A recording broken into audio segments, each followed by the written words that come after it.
Greeted my husband with his brother. The house was quiet, but the weight of unspoken truths reverberated through its walls. It had been 3 days since it happened.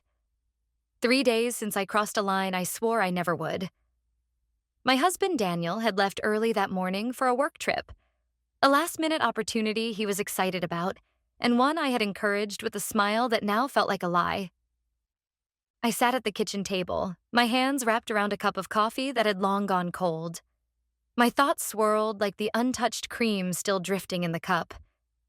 I couldn't escape the image of Liam, Daniel's brother, standing too close, his voice low and steady, the way he'd said things that made me feel seen, wanted, in a way I hadn't felt in years, and how I had let myself lean into it. It wasn't planned. That's what I told myself. But wasn't it? The texts that started innocently enough, the lingering looks at family dinners, the moments that felt like harmless flirtation until they weren't. There had been so many chances to stop, to draw a boundary, to protect the life I had built with Daniel. But I didn't. And now, the silence in this house felt like punishment. The front door creaked open, startling me. I hadn't expected Liam to come. We hadn't spoken since that night. When the wine had flowed too freely, the unspoken tension finally snapped, and lines blurred until they disappeared entirely. But there he was, standing in the doorway, his face a mask of conflict. "We need to talk," he said, his voice barely above a whisper. I nodded, unable to find my own voice. He closed the door behind him and leaned against it, his hands shoved deep into his pockets. For a moment, we just stared at each other, the weight of what we'd done pressing down on us like a physical force. "I can't stop thinking about it," he admitted, his eyes darting to the floor. "About you, about Daniel." Hearing Daniel's name spoken aloud felt like a knife to the chest. I set the coffee cup down, afraid my shaking hands might shatter it. "Liam, this was a mistake," I said, finally finding my voice, though it cracked under the weight of the words. "We crossed a line we can't uncross, and it's killing me." His jaw tightened, and for a moment I thought he might argue. But then he nodded, his shoulders sagging with defeat. "Do we tell him?" he asked, his voice raw. "Or do we bury this and try to pretend it never happened?" I stared at him, my heart pounding. The thought of confessing felt like walking into a fire. But the alternative, living with this secret, letting it fester and rot everything good in my marriage, felt just as unbearable. "I don't know," I admitted. "I don't know what the right thing is anymore." Liam stepped closer, his presence both comforting and suffocating. "For what it's worth, I'm sorry. I'm sorry I let it get this far. I'm sorry for hurting you and for hurting him." I closed my eyes, tears slipping down my cheeks. "I'm sorry too, but sorry doesn't fix this, does it?" He shook his head, his own eyes glistening. "It doesn't." We stood there in the heavy silence, the enormity of our actions hanging between us. And then, as if by unspoken agreement, Liam turned and walked out the door, leaving me alone with my thoughts and the wreckage of what we'd done. That night, when Daniel called to say goodnight, his voice warm and steady as he told me about his day, I felt the full weight of my guilt. I wanted to tell him, to confess and beg for forgiveness, but the words caught in my throat. Instead, I told him I loved him, the words feeling both true and hollow all at once. When I hung up, I stared at the empty house around me and realized that no matter what I chose, to confess or to stay silent, nothing would ever be the same. The foundation of my marriage had been cracked, and whether it could be repaired was a question I wasn't sure I had the courage to answer. All I knew was that the guilt would stay with me, a constant reminder of the night I betrayed the man I loved and the life we had built together. The next morning, sunlight streamed through the blinds, cutting harsh lines across the living room. I sat on the couch, staring at my phone, willing myself to move, to do anything but sit in the paralysis of regret. Liam hadn't texted or called. Part of me was relieved, but another part felt the emptiness of his absence, a reminder of the forbidden connection we'd shared. I scrolled through old photos on my phone, pictures of Daniel and me on our wedding day, vacations, random moments of joy that felt like they belonged to someone else's life. The person I saw in those photos was unrecognizable to me now. She was happy, certain, whole. I was none of those things anymore. None of the.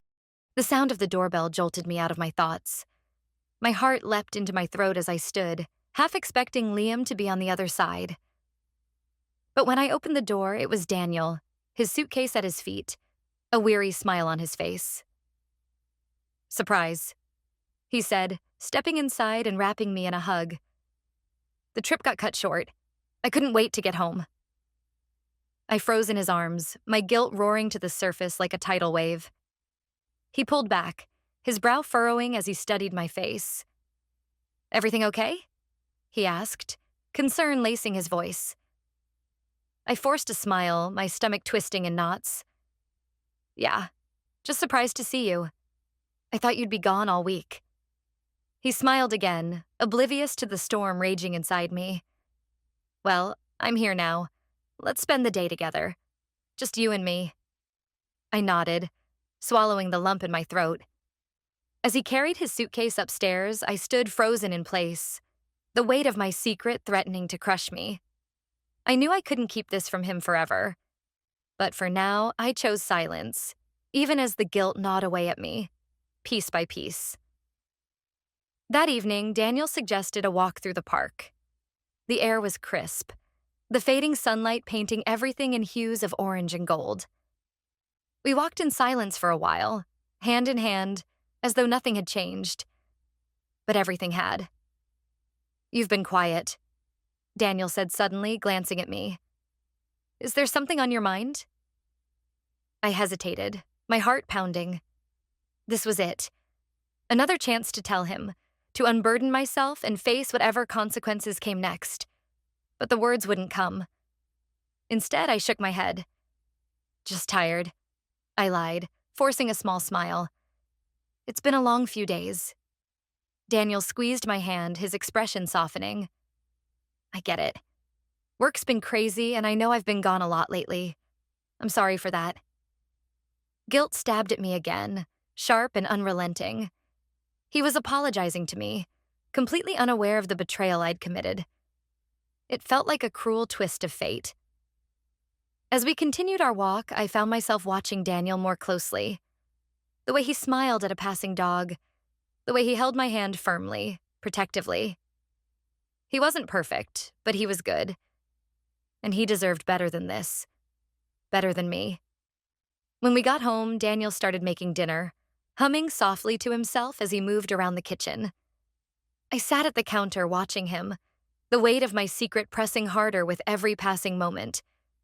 I couldn't live like this. Something had to give.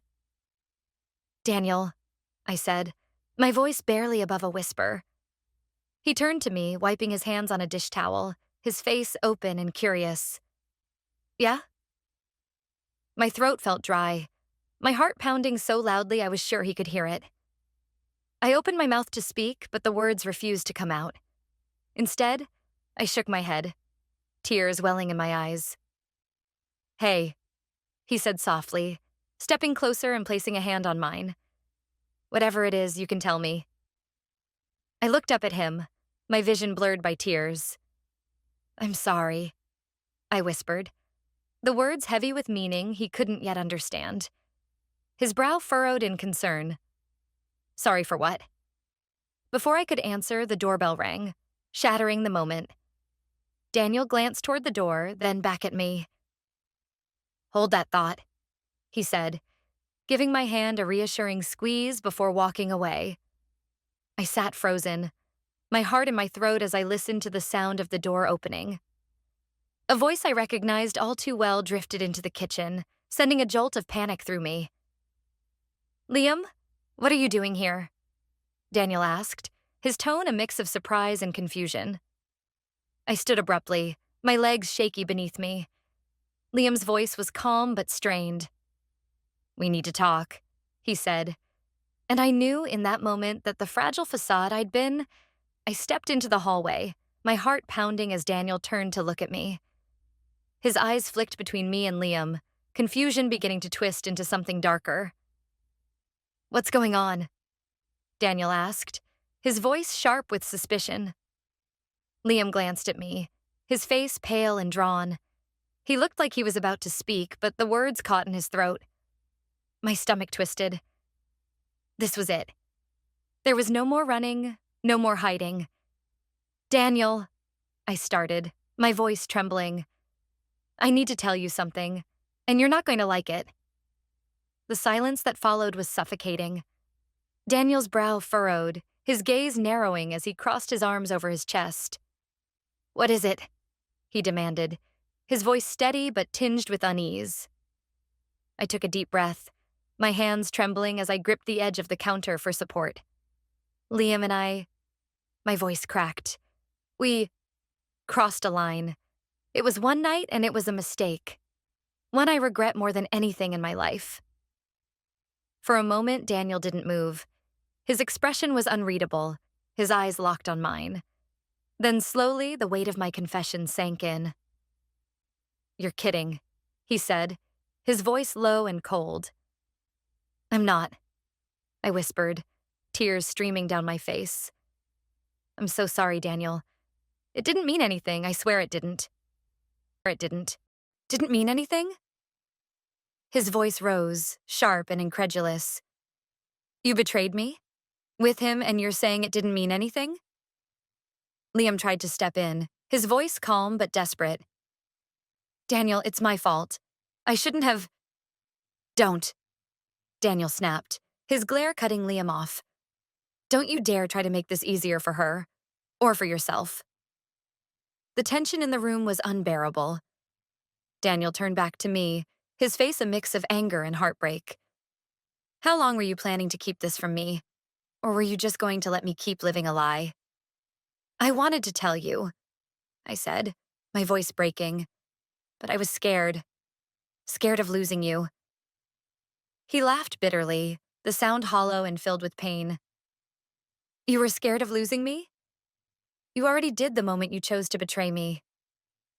The weight of his words crushed me.